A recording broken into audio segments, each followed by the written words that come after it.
Detransitioner Daisy Strongin shared the first part of her story on the last episode of Relatable, her story of thinking that she is a man and then starting to detransition back to who she really is. But she also is on a faith journey. She realized that God is real, and that was part of her recognition of her own femininity. So she's here today to tell us that part of her story. And this episode is brought to you by our friends at Good Ranchers. Go to goodranchers.com. Use code Allie at checkout. That's goodranchers.com, code Allie.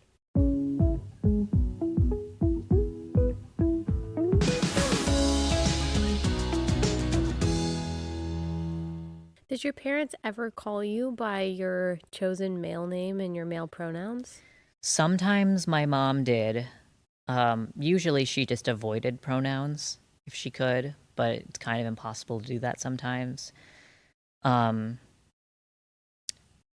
If it was a situation where, like, we're in public and, someone sees me, she knows, she knew that, like, she couldn't just call me, like, oh, this is my daughter, because at this point, I was starting to look distinctly male and passing all the time. So And your voice had lowered. yeah. And testosterone also changes like the fat composition. It changes your body to look more masculine, right? Yeah. I mean, I was still super skinny, so people still thought I was like way younger than I am. But I definitely didn't look like a woman. Yeah. So sometimes she found herself in situations where she had to say that I was her son. And then, But that was hard for her. yeah. And then my dad eventually did start calling me Ollie and his son. And like towards the very end, because the whole thing lasted about 5 years. And I think 4 or 5 years in, they kind of just figured like, well, it happened. It's reality. Yeah.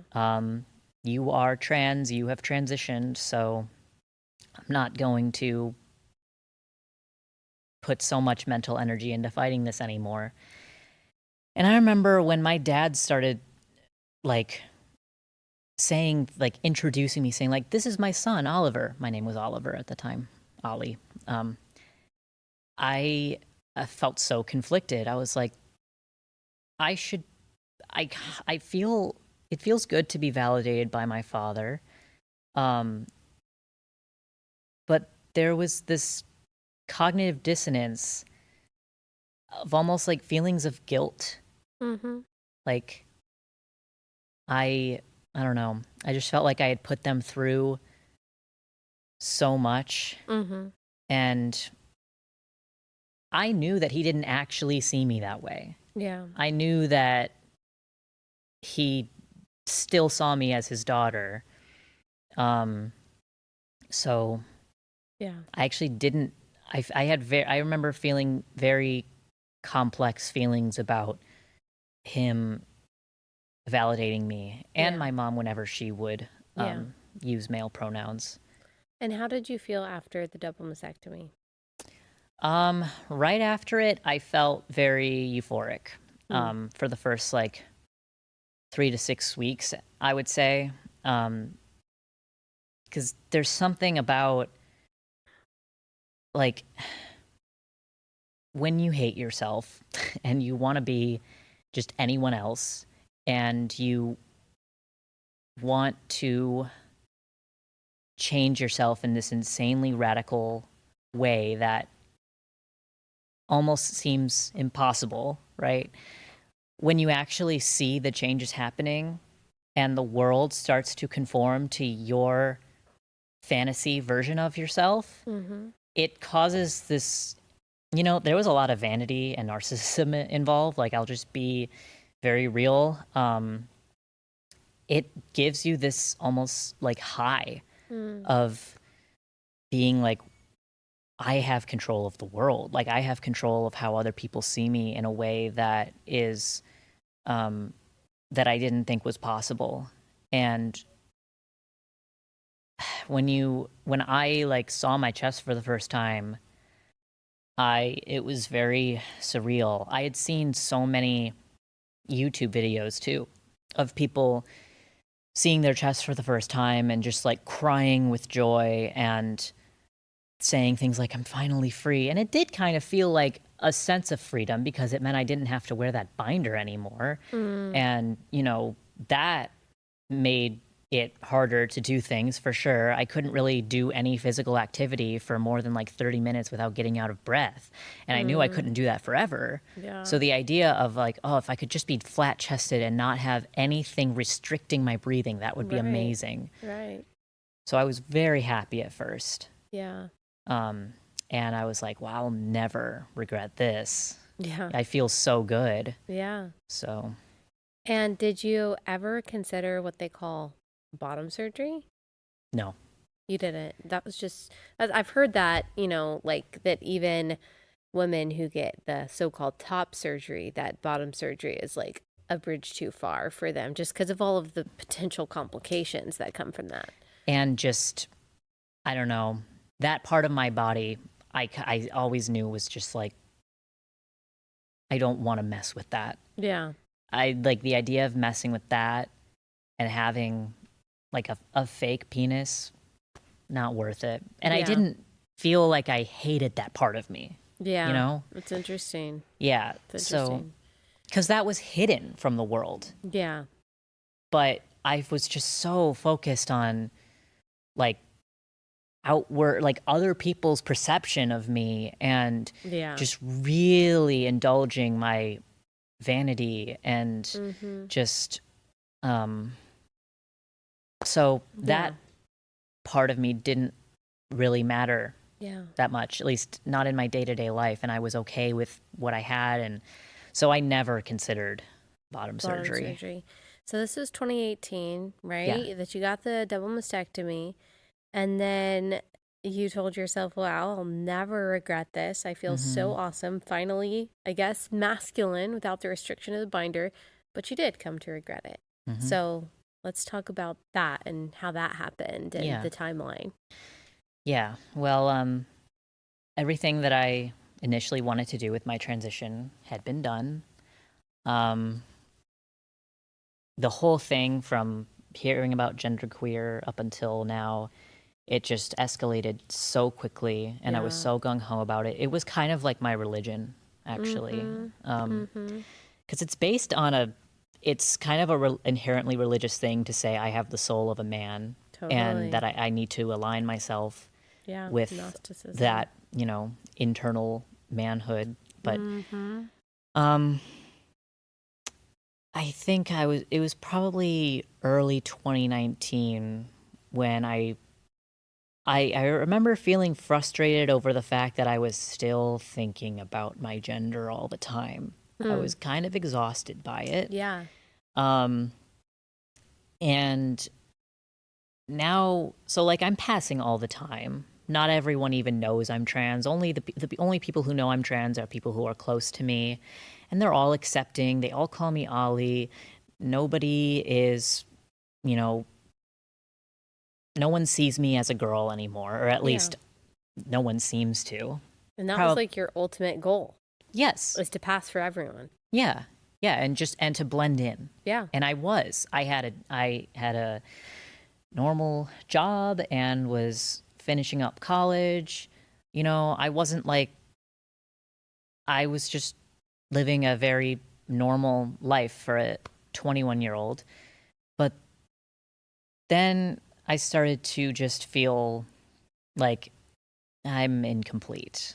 Like I remember, because I did not really look like a guy, like my, you know, torso up when I looked at myself not wearing clothes. I'm like, I'm still really skinny and curvy and hairless, and, you know, I had watched so many like gender transformation videos of like people who really make themselves look like men and become very hairy. That's a very small percentage of people. And I was just like, I don't know if I don't feel comfortable in myself now, I don't know if I ever will. And that's when I started to get very scary thoughts of like, did I really need to do this? Mm.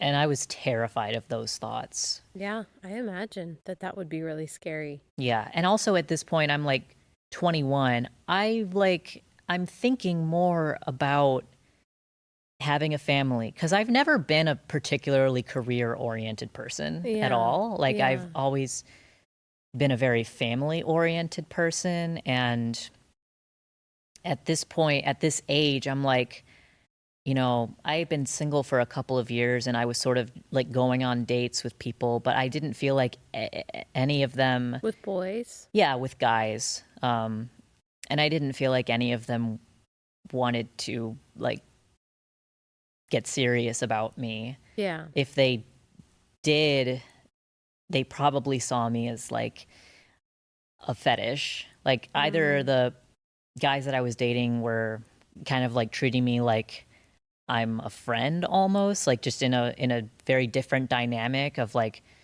you know, male and male relationships. It's just so different and kind of awkward.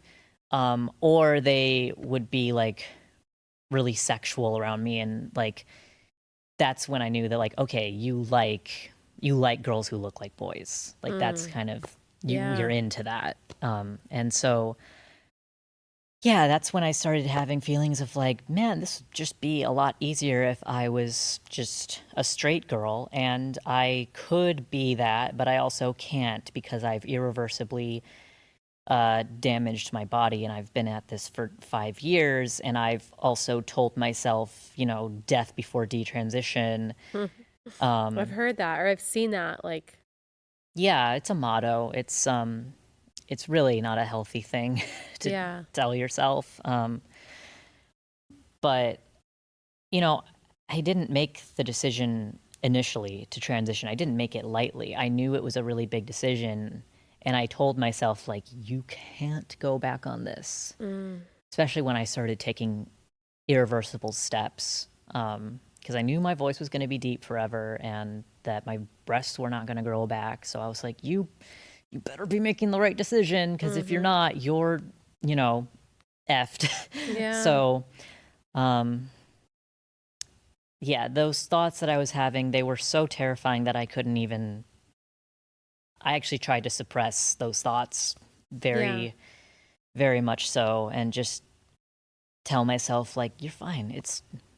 You're just keep being a guy. You're okay. Your life is good. Yeah. Maybe you'll have some more challenges, but hey, you signed up for that. So what was it that tipped you over? So, rewinding a little bit, in 2018, there were a lot of things that tipped me over, honestly, but I think the spiritual aspect is an obvious one that I've yet to talk about. A lot of people hear my story, like they know that I'm now Catholic, and they think like, okay, you were groomed by Christians to do this for God, and that's the only reason. It's like it's much more complicated than that. But I had been atheist for like 8 years, from like 8th grade to like 19 years old. And then when I was 19, like I never thought about it. I never thought about God. I never thought about religion. I just wasn't interested in that. I much preferred just doing whatever I wanted to do. Because I stopped being Christian. I was raised Protestant. I was raised Christian, not particularly Christian, but we went to church, and I had a very childlike faith because I was a child, and I knew that Jesus died for me. I knew that Jesus loved me, and I knew that Jesus was God, and I just loved him back. There was no. I didn't know about hell. I didn't know about sin, and I think in 7th grade when I learned about hell and that Christians, if you're not a Christian, you go to hell. I heard that and I was like, what? Like, that doesn't make sense to me. Like, my dad's not a Christian. I know people who aren't Christian. Like, and so that is when I kind of was like, I'm just going to reject this. Yeah. You know, science makes more sense, and that's kind of, I became like an annoyingly atheist 8th grade kid. Yeah. And I just thought, like, if you believe in God, like, you're just anti-science and bigot or whatever. And I'm sure that thinking was also being affirmed online and kind of what you were reading and the people you were connecting to. Yeah. So go ahead and if you can fast forward to then what kind of brought you back around to believing in God. Yeah, my testimony, it's kind of all over the place, to be honest, because there were just many times where I was like, I felt called, but then I would be like, I would reject it again. And so at 19, I think it was also because I was listening to Jordan Peterson a lot at this time in like 2017. So that kind of reintroduced the question of like, is God real? Because I found what he had to say about God and religion very compelling. So it got me thinking. How did you start listening to Jordan Peterson? Well, he was caught up in a lot of the like pronoun controversy way back in like 2016. And I actually remember sympathizing with him and being very like disgusted with how a lot of trans people were reacting to him and trying to, you know, get him canceled. Yeah. I was like, no, like I'm a free speech absolutist. Like free speech is very necessary. And then I started listening to his lectures, and he became kind of a significant figure in my consciousness. So that's when I started thinking about, you know, like, is God real? Is Christianity real? If Christianity is real, then why Christianity and why not something else? What is the Bible? Like, where did that come from? Very basic questions. And I also felt like I wanted to start going to church again. And I didn't know why. I kept myself at a very like intellectual stance on it. It wasn't really personal. It's like, obviously I can't be a Christian. And I knew that progressive Christians were a thing, but even then I was like, that doesn't make any sense. So I was like, okay, I'm going to go to church. I'm just going to sit in the back. I'm going to go to a bunch of different churches. I'm going to like just see what it's like. I want to see how other people worship God. Not, I don't want to actually worship God, but I want to like see what it looks like, I guess. And so I basically just like would go to a different church per week. And sometimes I would go to a church, you know, a little more consistently, but then ultimately I would step back because I was like, these people can't know me. They can't really know me. And so, yeah, I never really like considered becoming a Christian at that time because I was still trans, and I found it very difficult to reconcile being a trans Christian without just like completely ignoring the Bible and, you know, some Christian people try teaching. to do it, but it's interesting that you even then had that discernment to say those two things can't be reconciled. Yeah, and like, no, the Bible does not directly explicitly address transgenderism because it wasn't a thing at all. But, you know, like you've said, Genesis 1, it's God made them male and female. It doesn't seem, I mean, it just doesn't seem to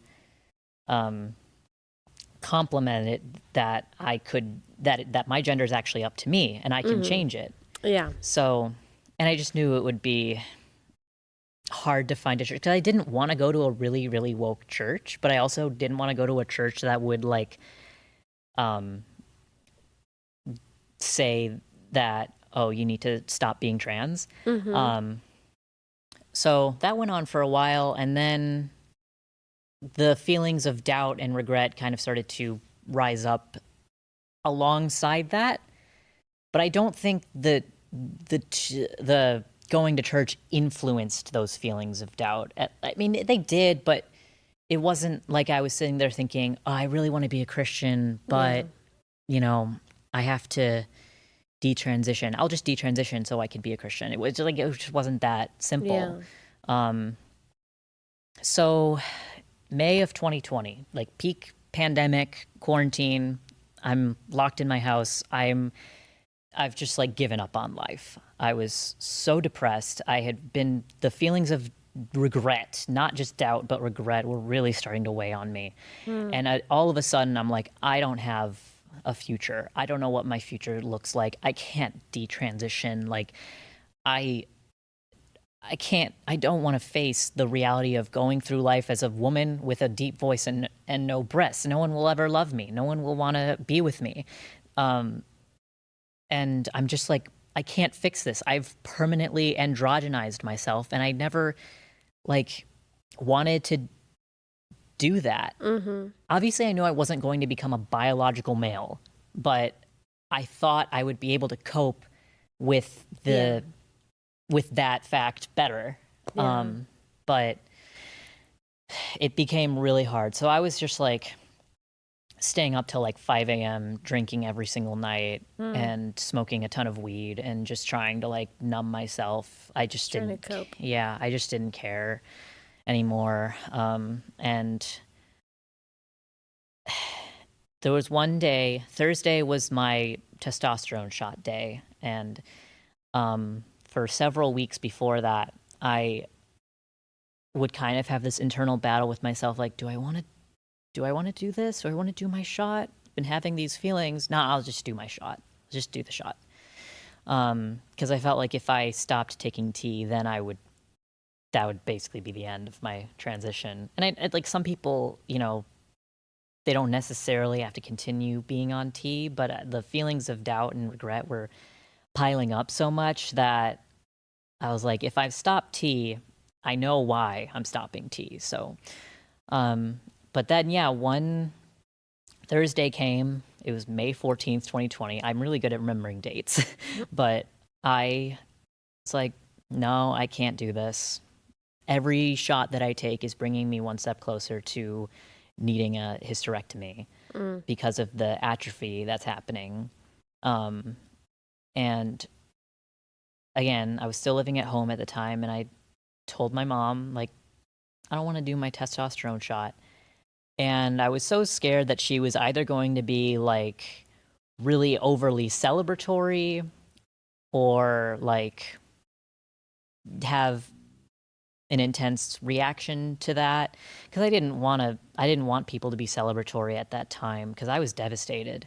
Yeah. I wasn't happy about it at all. And she basically asked me, like, why not? And I kind of told her, like, I think I maybe want to go back to being a girl and or like try being a woman. I think I was treading very carefully. I was like, I might want to see if maybe I'll be okay with being a woman again. So yeah, that was the day that I stopped taking testosterone, and I consider that to be when my detransition started. And then I felt this sort of freedom to look at Christianity in a different way. And I know that, like, you don't have to cleanse you're not supposed to cleanse yourself of sin before becoming a Christian. But, and that was not my only sin, like, not even close. I was up to my head in sin. But that was just a really big barrier. That's why I felt like I couldn't really, like, give myself over. Yeah. So, and let's back up some, because we were talking off camera before this. And when you messaged me originally, you talked about when and why did you start listening to Relatable, of all things? Yeah. Well, I had, this is going to sound weird, but I was always a little bit more of like had a conservative mindset. Yeah. I I mean, if you sympathize with Jordan Peterson, it sounds Yeah, like, yeah. yeah. Yeah, I always like thought that the hard left stuff was like, you know, more off the rails, but I fancied myself a centrist. Yeah. And I thought that like there were people who were on the extreme right side that were also off the rails. And um, I think that was my perception of you at first. I was like, she's like so conservative. How did you Like, find this podcast? um, Do you remember? I think It's it okay just if you showed don't. up on YouTube. I think actually the first thing I ever saw from you was you were responding to a progressive Christian YouTuber that I watched. Mm. And that was, I think, one of the first things I ever saw of you. And I was like, I don't like that. I don't like how close-minded she is. Let me Yeah. watch more for some reason. Mm. And then, yeah, I think it was also like around quarantine when I was like watching your episodes in full. And I kind of just found myself doing that. And I was like, maybe I'm doing this because I think that she's right and I actually appreciate her perspective, but also she is very against transgenderism. So I don't know. But definitely like you did like change my mind on several things. Like I would have said I was like pro-choice, but like, abortion's wrong, but in some cases it's okay. And I thought your position at first was extreme, but then hearing you explain it, it actually became pretty clear to me, like, oh, this is actually a pretty black and white issue. Mm. But yeah, that's just one example. And so, I was also watching a lot of like detransitioners at this time, but Yeah. actually not a lot. It was becoming more aware. I was becoming more aware of the existence of detransitioners. And I treaded very carefully around that because I was like, I'm worried I'm going to relate to them a little too much. So, I was still like scared of detransitioning. But then when I actually decided I was detransitioning, I was like, okay, I'm a lot more open to hearing these people's experiences. And yeah, so around the same time that I decided I was going to detransition, I also started to spend time in my closet actually reading the Bible and Mm. praying Mm. because I felt like I needed to be in a closet away from my phone because I'm a bit of a social media addict. So, I didn't want to have any distractions. I was like, I'm going to read this book as if it's just true. Mm. And I'm going to pray while doing it Mm. and just see what happens. And doing that for a month or two, it wasn't actually very hard to accept scripture as true like I thought it would. Yeah. I mean, my intellect was still kind of getting in the way, and I still, I would still read some things and it like wouldn't make sense to me. It's not like, it obviously is not like a simple, it's very overwhelming to like start reading the Bible and be like, I was doing like a Bible reading plan and, but the prayer aspect paired with it and just learning how to pray and how I would feel when I prayed, was really something. I don't really know how to put it into words actually. But there was just this sense of like overwhelming peace. And so I was like, okay, I guess I think I need to submit to Christ because right now I have no idea. I'm really desperate right now.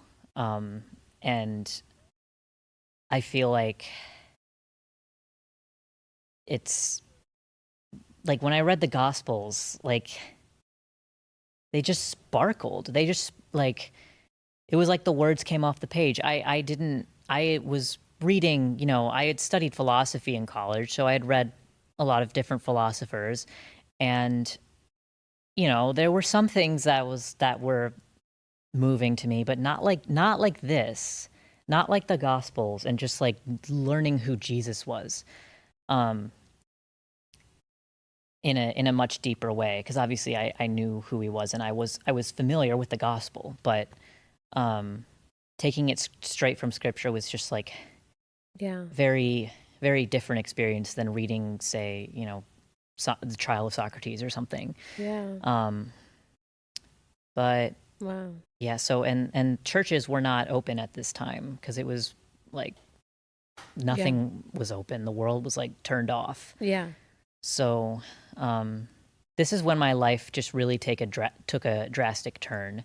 Yeah. Because I also, before the pandemic, I went on 3 dates with my now husband, Mm-hmm. and I was still identifying as trans, but like secretly full of regret.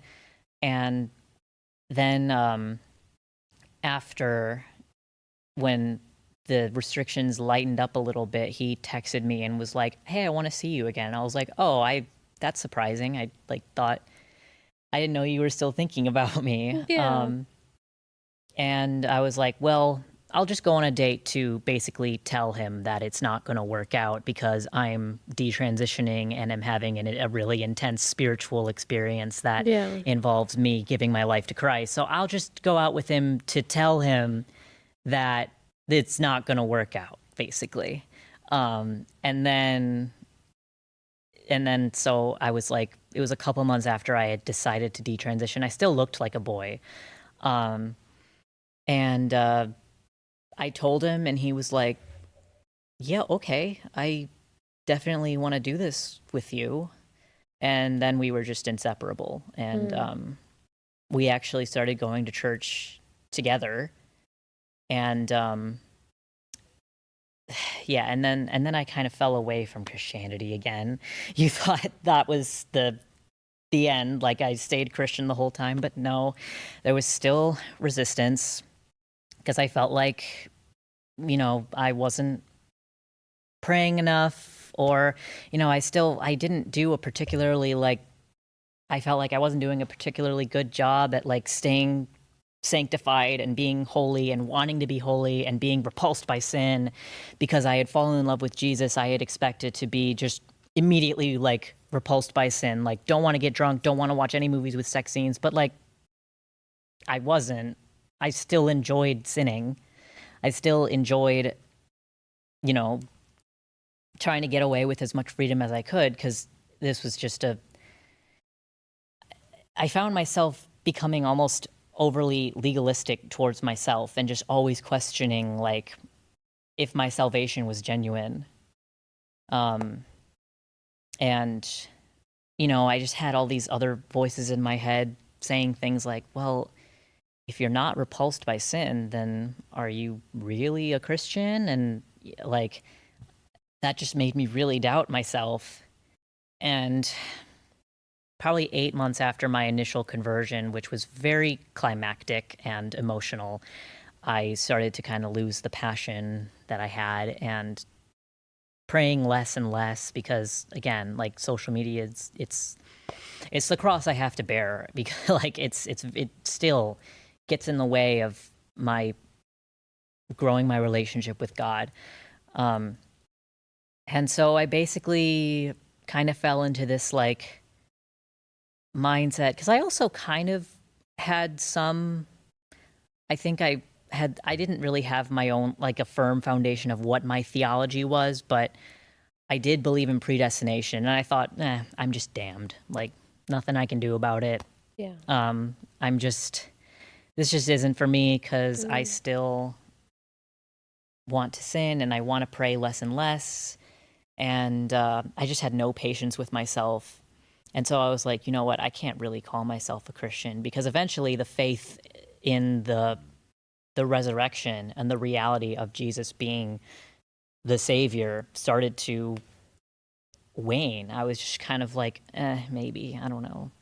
So I was like, well, I can't call myself a Christian if I don't believe these things. And I was like sad and discouraged about it.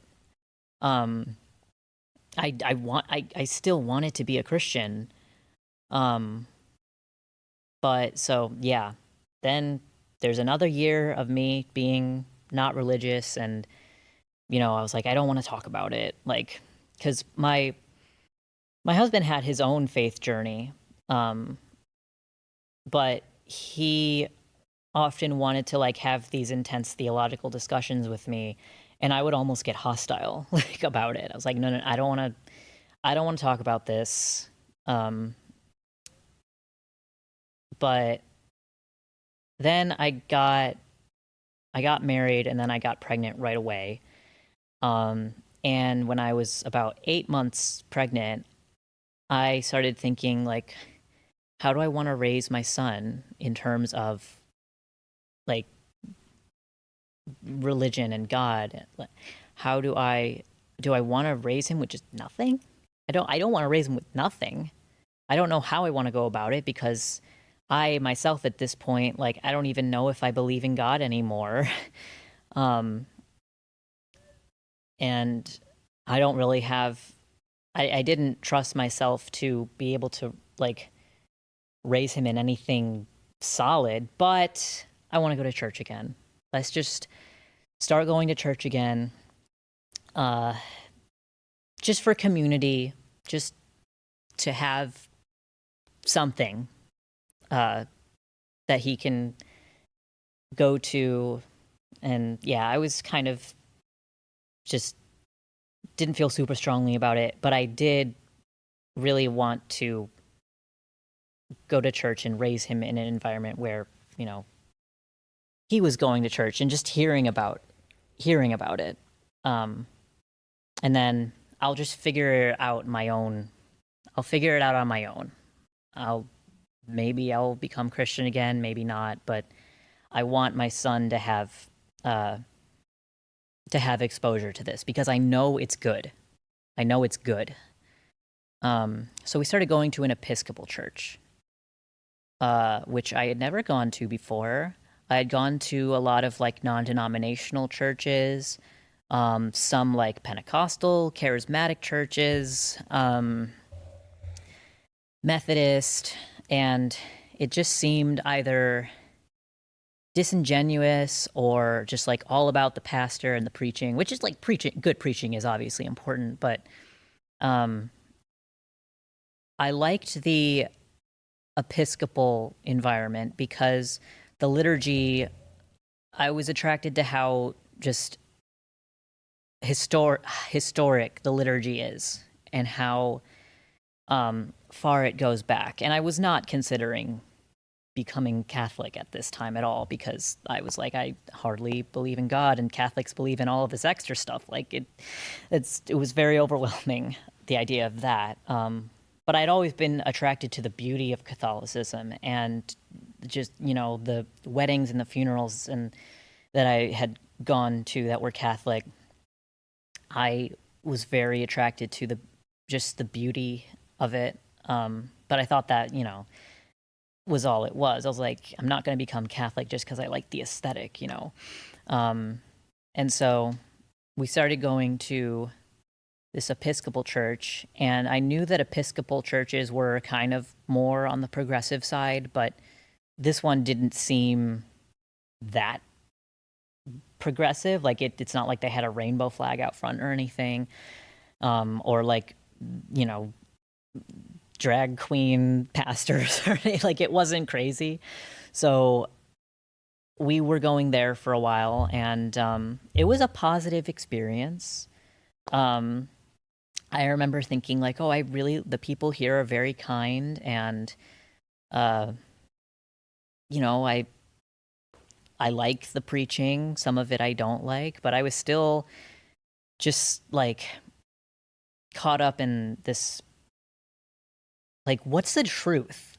What's actually the truth? And I was still, I I had read a lot of scripture at this point. I think I had read pretty much the entire Bible at this point. And it's like some of the stuff in the Bible is pretty clear, but a lot of it's leaving me with more questions than answers. And that's when, when I started going to the Episcopal Church, like, I didn't know, I wasn't getting a lot of clarity from that church.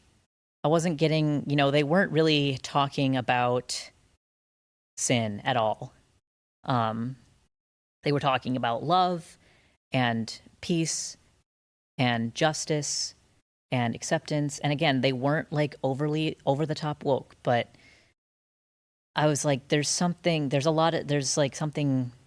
missing. There's like all of the gaps of what the truth is weren't really being filled for me. And I was trying so hard to not be like snobbish or overly like picky about, like, I was like, I just go to a church. It's good to go to church. Like, don't obsess too much over what kind of church and what they believe about everything. But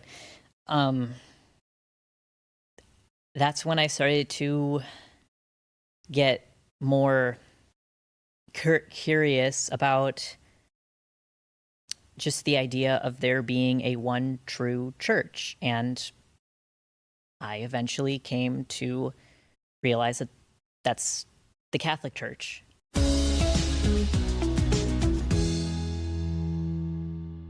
Okay, I'm excited to tell y'all about a pro-life diaper company. Unfortunately, a lot of diaper companies out there are actually hostile to their future customers because they are providing funds for their company's employees to go get abortions, and they are donating to pro-abortion organizations. It's absolutely crazy. You'd think that that wouldn't happen, but that's exactly what's going on at a lot of these major diaper companies.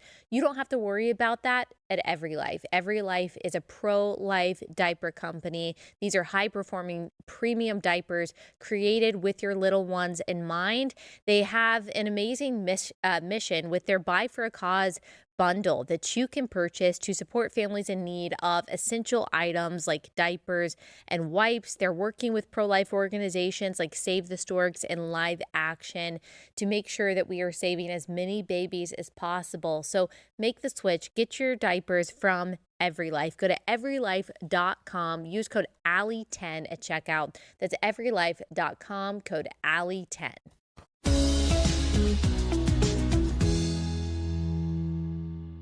We were baptized Catholic in April of this past year. Me, my husband, and my son, we were all baptized. And you have a 15-month-old and you're almost due with your daughter, right? Yeah.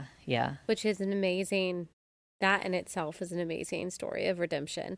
Now, Yes. Obviously, we've got plenty of serious theological differences, as I am a Reformed Protestant, and unfortunately, we don't have time to parse all of those out. But Yeah, and I've only been Catholic for like less than a year, so I'm not ready to do like straight up apology yet. So yeah, but I do have to mention that because obviously my audience, I do have some Catholics in my audience, but it is mostly Reformed Protestants. I would be remiss if I didn't say something about our disagreements. But I am so thankful for your story and how God redeemed you and pulled you out of the pit at so many different times in so many different ways, and also that like He's giving you the courage to share your story, because not everyone who has your story shares your story, and that is just another way I think that He's using you as a vessel of redemption. Yes, and I'm very thankful for that. The reason why I talk to media about this and not just keep it to myself is because I want people to not despair if they feel like they might regret their transition. I want people to know that there is life after detransition, and I also want people to know the gospel. And I'm still learning how to do that because I'm all too familiar with the cynicism that comes with, having bad experiences with the church or just atheism. I am still trying to learn how to share the gospel with people in a way that is effective. And I pray that, like, just before I came out here, I was just praying, like, Jesus, please just tell me what to say somehow. Just give me the words. But I just want people to know that there is life after detransition, and it's not the end of your life. And yeah, yes, it's it can feel very devastating to feel this type of regret. You know, like I can't breastfeed my kids, and that's really hard. It's just being hard. It's hard being a woman without breasts, you know.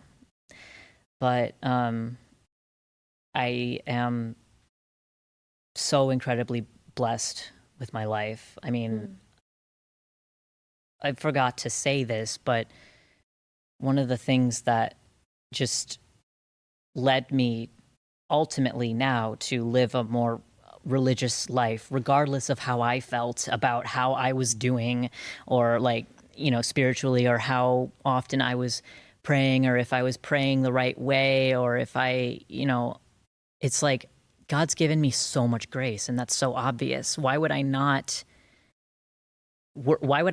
give him my life? Like I'm bowled over by the amount of grace that he's given me. Like 2 children, an amazing husband, like I am living the life that I've always wanted to live. And it's just, yeah, it's just astounding. Yeah. So praise God. Well, thank you so much. Thanks for taking the time to come here and to share your story in person. And your kids are very, very blessed to have you as a mother. So thank you so much. And I know that God can use your story to change people's hearts and to change people's lives. So thank you. Thank you.